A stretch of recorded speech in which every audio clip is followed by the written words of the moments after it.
हैं साथ साथ हमारे पास है फाइनेंशियल या मॉनेटरी एंड नॉन फाइनेंशियल या नॉन मॉनेटरी इंसेंटिव। जो फाइनेंशियल है उन्हें आप मॉनेटरी कहते हो, जो नॉन फाइनेंशियल है उन्हें आप नॉन मॉनेटरी भी कह सकते हो।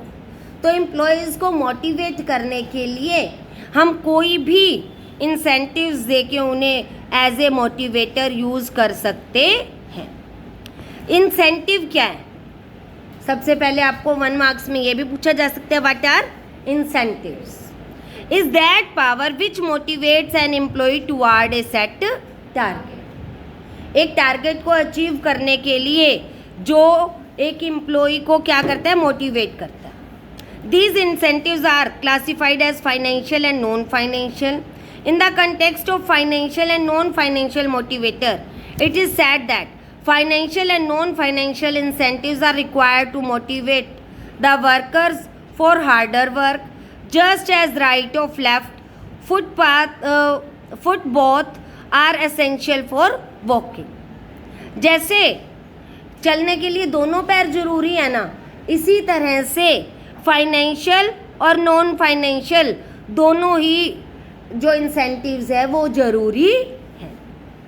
In other words, both have the same importance and it is essential to implement the both simultaneously। एक साथ इन दोनों को लागू किया जाना जरूरी है। तो इस वीडियो में अब हम आगे साथ साथ करेंगे फाइनेंशियल इंसेंटिव्स कौन कौन से हैं। फाइनेंशियल इंसेंटिव्स या मॉनेटरी इंसेंटिव्स वो इंसेंटिव्स होते हैं जिनको हम मनी में मेजर कर सकते हैं, जिनका हम मुद्रा में मूल्यांकन कर सकते हैं कि ये 500 रुपये का है या 1000 रुपये का है या 2000 है या 20,000। तो यहाँ पे फर्स्ट है पे and allowances.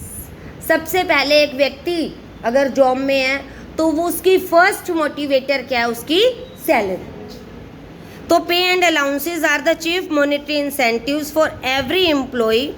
Salary include basic pay and dearness allowance along with other allowances. Allowances क्या होते हैं? जैसे हाउस रेंट अलाउंसेस, महंगाई भत्ता, डियरनेस अलाउंसेस, और कई जो ट्रैवलिंग जॉब में होते हैं ट्रैवलिंग अलाउंसेस, ऐसे अलग अलग उनको साथ बेसिक सैलरी के साथ दिए जाते। The employees remain motivated with annual increment in पे एंड अलाउंसेस। तो ये एज ए मोटिवेटर कैसे काम कर सकते हैं? हर साल जब इनमें इंक्रीमेंट लगता है। सेकेंड आपका हो सकता है productivity linked wage incentives। The employees can be motivated by linking productivity with their salary।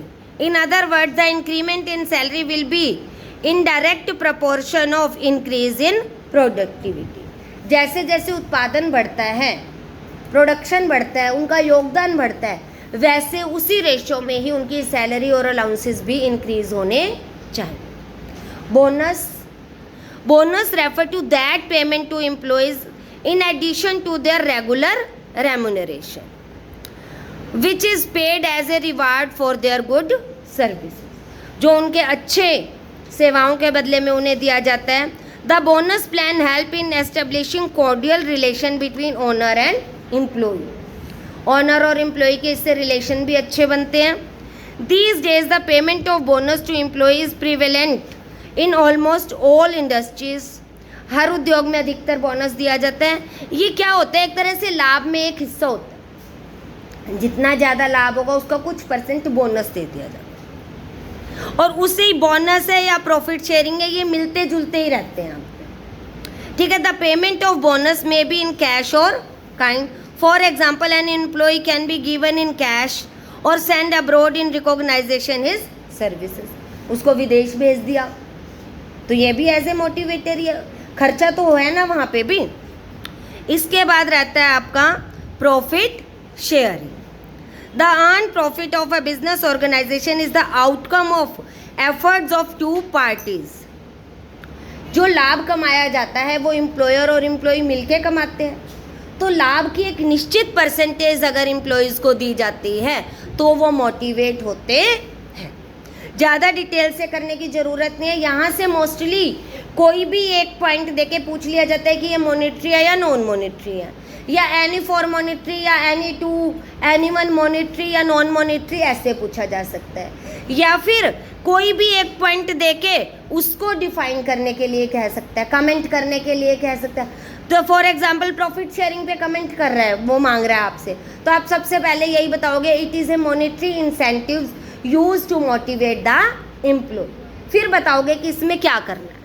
कोई भी आ जाए, आपकी पहली 2 लाइनें तो फिक्स रहेंगी, चाहे इनमें से मॉनिटरी और नॉन मॉनिटरी के आपके पास 7 पॉइंट है, नॉन मॉनिटरी के भी 7-8 पॉइंट है, तो कुछ भी आ जाए सबका मेन फंक्शन जो आपकी स्टार्टिंग है वो कहाँ से रहेगी, दिस इज द मॉनिटरी या this is the non monetary incentive and used to motivate the employees. Next है co partnership.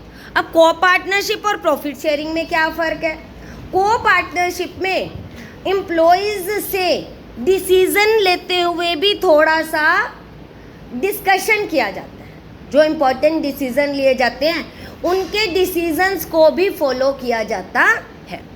In fact it is A developed from profit sharing.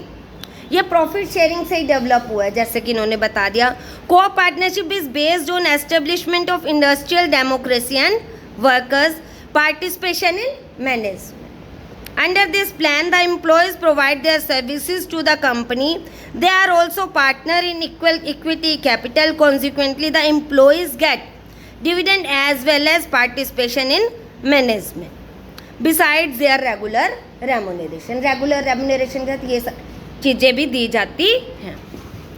On cash payment basis, in lieu of any incentive otherwise payable in cash, for example, issue of share under profit sharing plan. इसके बाद है retirement benefits. Every employee remain concerned about his future after retirement if he is offered financial security for his post retirement period, his future will be secure. This situation will certainly motivate him. Provident fund या gratuity इसको कहा जाता है। Provident fund या gratuity पे short note अलग से दे रखा है इन्होंने। प्रोविडेंट फंड क्या है? A fixed percentage of amount is deducted from pay of every employee. Provident fund में एम्प्लॉय और एम्प्लॉयर दोनों का योगदान होता है, जो उसे टोटल होके विद इंटरेस्ट रिटायरमेंट के टाइम मिलता है। और ग्रेच्युटी क्या है? In token of their services, उनकी सेवाओं के सम्मान के लिए। By the employer make some payment to employee which is called gratuity. Last है हमारे पास प्रीजिक्यूट्स। प्रीजिक्यूट्स होते हैं अनुलाभ, एक तरह से हिंदी में इनको अनुलाभ कहते हैं। ये फ्री ऑफ कॉस्ट सर्विसेज होती हैं, जैसे आपको कार एंड ड्राइवर दे दिया, घर पे हेल्पर दे दिया, गार्डनर की सर्विसेज दे दी, तो इस तरह उनको मनी में तो मेज़र कर ही सकते हो ना, इसीलिए ये भी फाइनेंशियल में ही इंक्लूड किए जाते हैं। ओके बेटा, थैंक यू।